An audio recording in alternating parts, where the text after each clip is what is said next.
The account of self-described white nationalist and anti-Semite Nick Fuentes has been resuspended after less than 24 hours after being reinstated on Twitter just yesterday. Fuentes was brought back on the platform briefly after being suspended back in July of 2021. Fuentes' brief re-entry back into the Twitter sphere prompted the Republican National Committee to consider an official condemnation of both Fuentes and associate Kanye West, according to reporting from Politico. The high-profile account reinstatement came as Twitter CEO Elon Musk faced criticism from both the left and the right over Intercept reporting that Twitter censored a documentary that was critical of Indian Prime Minister Narendra Modi after concerted pressure from the government of India. Twitter officials reportedly complied with requests by the Indian government to block the sharing of links to a BBC report that was criticizing Modi's role in a series of 2002 anti-Muslim riots. So we'll get to that for sure. Yeah. Start with the Fuentes stuff. So he was unsuspended. He was up for a day. I saw everyone losing their mind. Elon Musk openly platforming fascists, allowing fascism. Twitter is a fascist site. 24 hours later, Nick Fuentes is gone again. Nick Fuentes is a horrible human being. His views are absolutely reprehensible. It is not an exaggeration. Sometimes everyone on the right is lazily characterized as some kind of fascist or racist. He endorses actual authoritarian, racist, anti-Semitic views. I mean, you could see on Tim Pool's show the views that Kanye, after coming under his influence, was literally endorsing what's so bad with Hitler. He said something along those lines. He's denied the Holocaust. Very, very bad dude. Not one with a massive following. So my response or rebuttal to people saying that allowing him on the platform is some endorsement of fact, is going to be so harmful.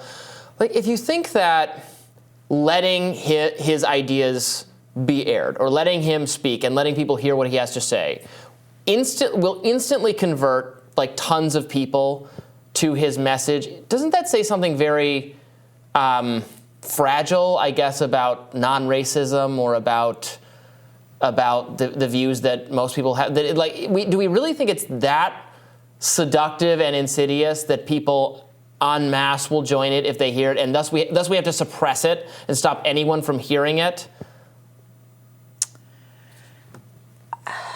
There are a number of arguments about what direction that cuts in. I think I have been of the view historically that deplatforming some of these people causes the same derogatory, hateful communities to fester in the dark and emerge Places in ways that are Reddit, very destructive. 4chan, Telegram. We could list 8,000 different forums. Which is where much of the Charlottesville organizing was happening. I think it's different in character, but the 1-6 organizing happened largely off of mainstream platforms on Parler and the like. So it's not that it disappears. At the same time that there are individuals who make a lot of money from being able to market themselves on social media, who have an incentive to become more and more reactionary. And if you take that incentive away because they're no longer having access to that platform, they tend to disappear. And I think this is what happened somewhat in the Milo Yiannopoulos case, although it's complicated by the fact that he was also canceled by his own conservative community. Mm-hmm. He wasn't just that he was taken off of platforms. He was deplatformed even from conservative platforms over his views. So I don't know. I think it's a mixed bag. I do think that a lot of the speech arguments, though, are people mad at underlying bigotry and racism that needs to be addressed more squarely instead of trying to fight these proxy battles over where people can say what. And figuring out why it is that there are these resurgences of bigoted sentiment at various points of time. And I do think it has something to do with people's sense of economic precarity and the lack of a social safety net and the kind of fear-mongering that you see on certain right-leaning cable news networks that attribute all of the country's problems to the other.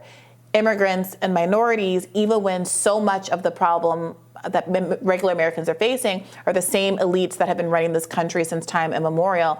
An immigrant didn't make the price of eggs $7 a carton. An immigrant didn't make the price of insulin 10 times more than it was in Canada. An immigrant didn't decide to write a blank check to Ukraine. And so, I don't know, I'm mixed. What do you think about it?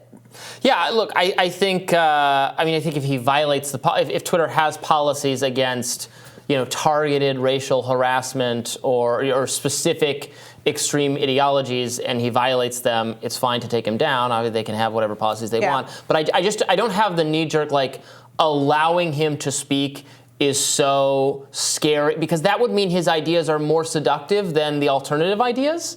And that bothers me, because I don't think that's the case. I think letting him speak, and I think most people will then reject what he has to say. Whereas if he has to, behind closed doors, say it, we don't even know what he's saying. Or if he gets to say, the truth that I represent is so dangerous, and if you hear it, you would come into my fold, which is why my enemies have to stop me from speaking. I think that's an even more alluring message, particularly it seems for young men or young people in general, a certain kind of person who gets captured by the Andrew Tates or the whoever. Yeah. Well, I don't think it's that the message itself is more compelling. I think it's what they're doing with the message and the platform. So people like Nick Fuentes, they're organizing people, connecting folks who share nefarious views or bigoted views, and then directing them to take certain kinds of action in a way that one could argue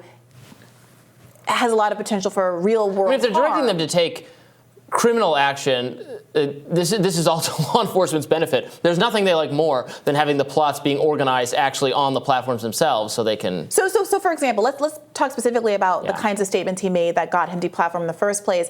This is from a Forbes article at the time. It says he's previously defended segregation and denied parts of the Holocaust, though he later said he was joking about his Holocaust comments.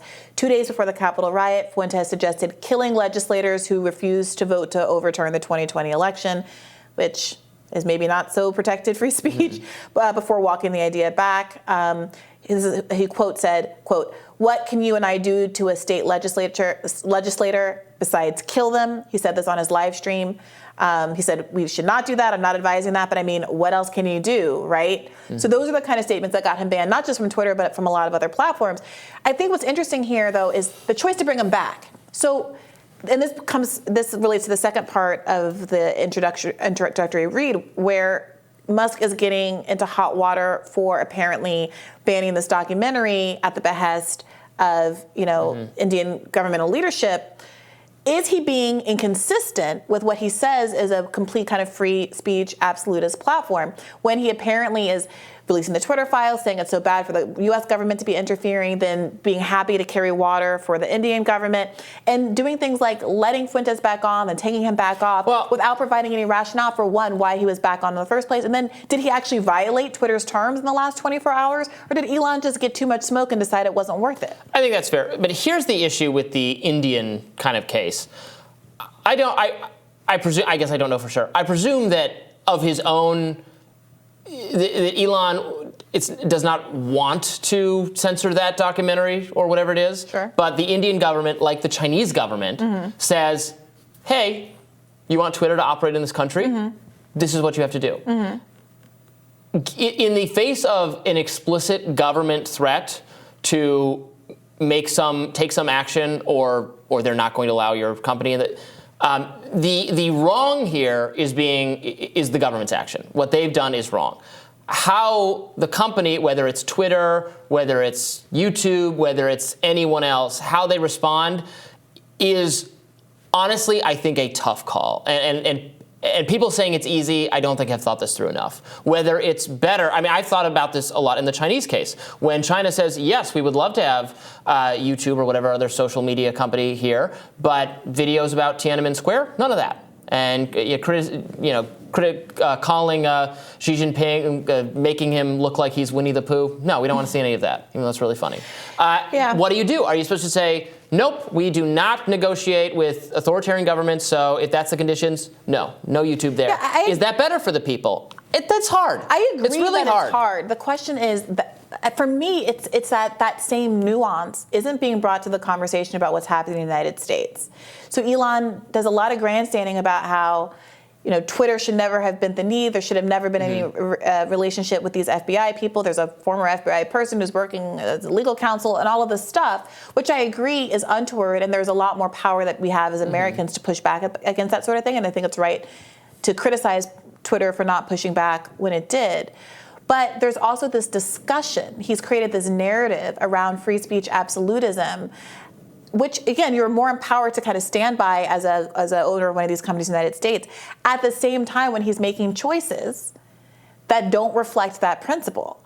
And at the same time that I'm sure, like, he hasn't opened the Twitter files up to the public, right? He hasn't said, here, look at all of the Twitter documents, because he still has liabilities and exposure, and is probably still being lobbied by people in the public interest, including lobbied by a lot of advertisers, because a lot of this is not driven by the government. It's driven by the profit seeking of a business. Well, this is why I've tried to reframe the conversation about all of these files from here's what Twitter did wrong and it's Twitter's fault from doing this to here's what the government did wrong in asking them to make this request. Look, if you put in the philosophical example, right, you put a gun to someone's head and they've got the lever for the train tracks. Whoa, Nick Fuentes.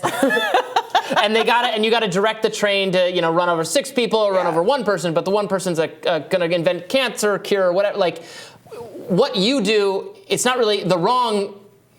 Like, we could debate what the right choice would be, but the wrong is the person who put the gun to your head to make you do something, right, which is what India did, which is what China does, which is what the FBI has done in not quite as much Fuentes situation, force. Do we think that Elon woke up and decided, okay, the metrics by which he was banned before are wrong, so he should come back on, and then, I was wrong about that? Or did Fuentes violate the policy in that short period of time? Or was there still pressure? Yeah, I have no idea. That he bent the need to. I have no idea, and I would certainly agree with you that these decisions should be more transparent and honestly more not have as much to do with Elon Musk personally signing off on each of these things. The principles he's articulated can be the framework, but rather than him being the referee and saying, oh yeah, Alex Jones really said something that I think is just too incendiary and I have this personal connection to what he said, so that's no good, but this is fine. That's not a workable framework, so a task for whoever the new CEO is, for sure. These things are hard. I just wish that some of the Elon Musk can do no wrong folks would have apply the same amount of grace to other folks who have been in this similarly difficult position. That's all. Mm-hmm. All right, good discussion. We'll have more Rising right after this. Stay with us.